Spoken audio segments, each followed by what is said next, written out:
Today we are shooting with the Tamron 70 to 180 f2.8 lens, and I've brought along my Nikon Tamron, as Kon likes to call it, 70 to 180 f2.8. The reason being, I have a very vested interest in finding out which one performs better, but we're going to put this one through its paces. This is a brand new offering from Tamron for the Nikon Z mount.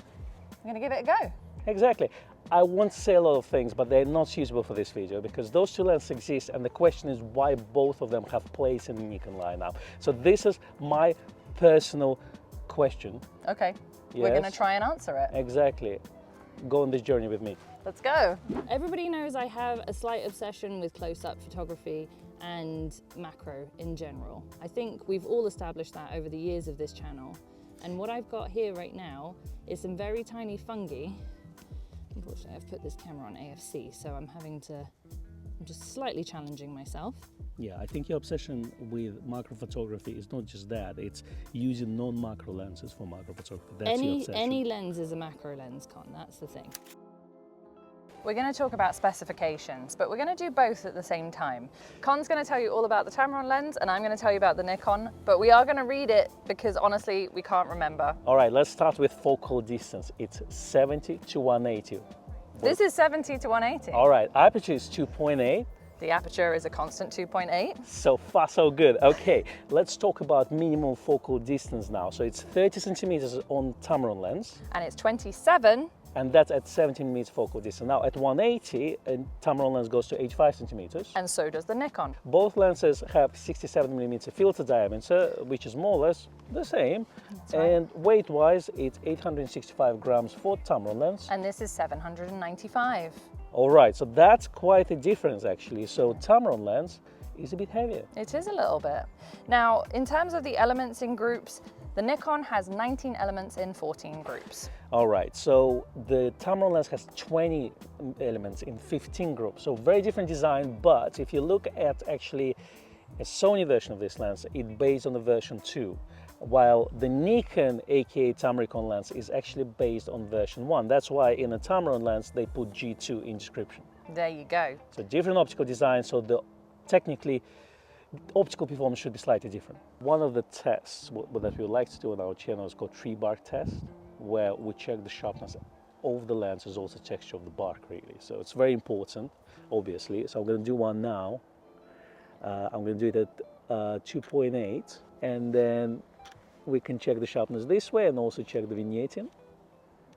Let's do 5.6 and also f11. Just gonna refocus real quick. By the way, the focusing of this lens is very, very good. No complaints here. Straight away, I can see vignetting wide open, and at 5.6, it's still there, but it's almost disappeared, and obviously it's fully illuminated at f11.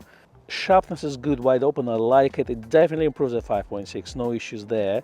But overall the images look very, very sharp. So again, I would say it's a very capable lens. So now I have the Nikon lens again, and I'm sorry I forgot my lab coat today because obviously all those tests we do are very scientific. Absolutely. It's a real data. It's not a lab data though, it's a world data. That's very important here. It's real life testing. Absolutely. Because people take pictures of trees all the time. That's right, they don't take pictures in the labs. All right, so again, now I'm looking at vignetting on the Nikon lens. So I was shooting at 180 by the way, wide open. So again, vignetting exists, more or less the same. It's very tiny difference between the two. Then at 5.6, it looks pretty good as well. So again, still there, but a lot fainter, and then it completely disappears at f11. Pretty happy with the results. Sharpness is more or less the same. I'm not quite sure what the difference is between the two lenses. I think we will get the lab differences once we start to kind of zoom in and look at the images, but I don't think the difference is going to be that significant. This is the way that Kon likes to use a camera, is without the camera strap actually on his neck. Camera straps, overrated. Lens hoods, well, Becky tell you all about lens hoods. Also overrated, just kidding. Lenses, Unity. overrated. I'll just shoot with the camera itself. All you need is really a sensor in your hands. In your eyeballs. All right, let's see what this lens is like for portrait work. So we're just gonna zoom out to 180, shoot at 2.8. There's a person right behind you, but it's gonna be quite blur. and the light is quite flat. So It's let's have a very look. It looks flat. pretty good, pretty good. I'm going to try at 70 as well. And this is a portrait shot at 70 mil, wide open. Here we go.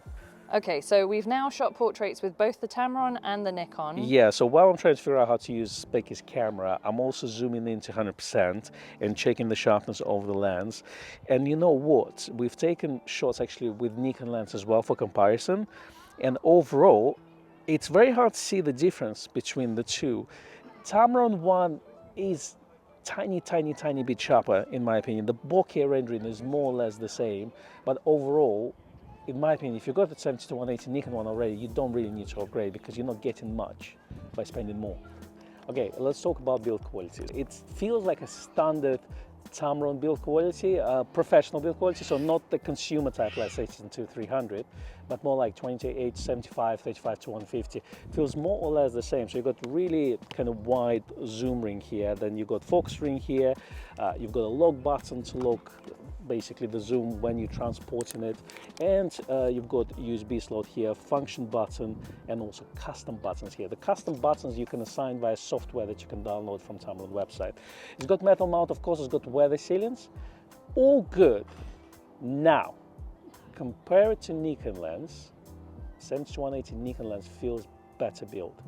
And that's why we call it a kind of a Tamron lens, because it's based on Tamron optical design, but it's actually built by Nikon, so they use their own custom body and their own custom weather sealants.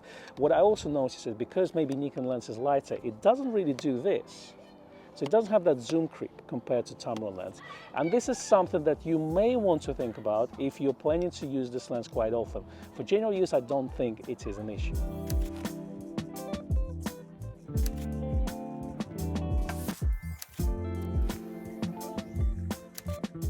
All right, so we've tested both lenses. We compared Nikon 70-180 to a newly released Tamron 70-180. What are your thoughts, Becky? Okay, so I own the 70 to 180, as I said. This is my lens.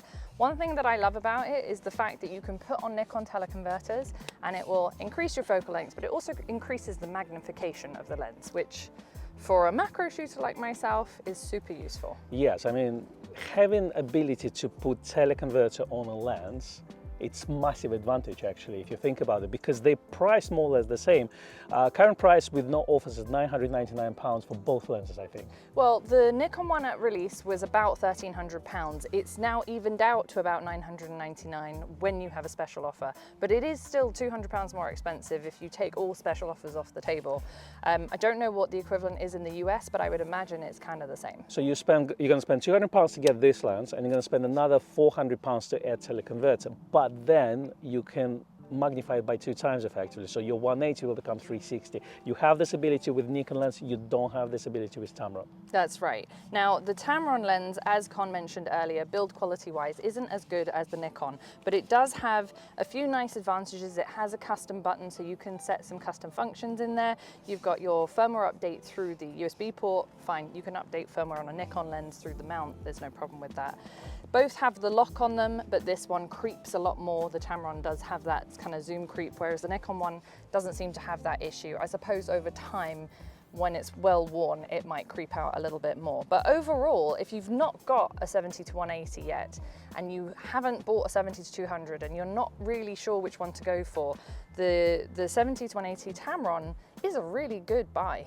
Yes, it's optically slightly better than Nikon because it's based on version 2 of the same design of the lens. So it's tiny bit sharpness. Again, you really have to zoom in to 100% to check it on the big screen to notice this. For general use, I don't think it's such a big issue. But yes, it is optically better. It handles things like vignette and chromatic aberrations a little bit better, but it's not a day-night difference. We have a very similar issue with Tamron 28-75 G2 2.8 lens and the Nikon Tamron 28-75. It's think about the same. So technically, by paying £200 lens, you get a better lens, but without the ability of using teleconverter. So, and with a lower build quality compared to the Nikon one. So all sorts of pros and cons that you have to weigh to see which lens actually suits your personal use more than anything else. That's right. If you're a purist and you love just a pure Nikon lens, well, it's still based off the Tamron design, but it is a Nikon branded lens,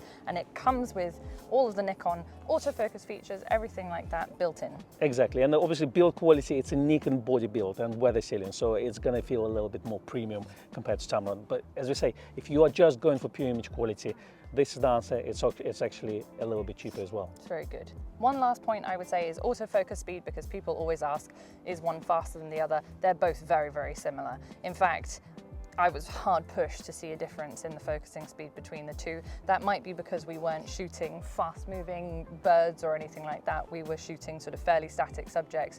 But for a day-to-day sort of routine use, you won't notice a difference in focusing speed. The final question you ask us is 7200 2.8 Nikon lens better than any of this? The answer is we don't know, because we don't have the lens with us today. You may never find out, because we will never compare them ever. It's like comparing apples and oranges. Exactly.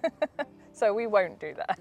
And that's all, folks. Thank you very much for watching. Please give us a like and a subscribe if you enjoyed this video. If you found it super useful, there's a super thanks button as well. Hit it if you can. And let us know what you think of these lenses in the comments below. Yeah.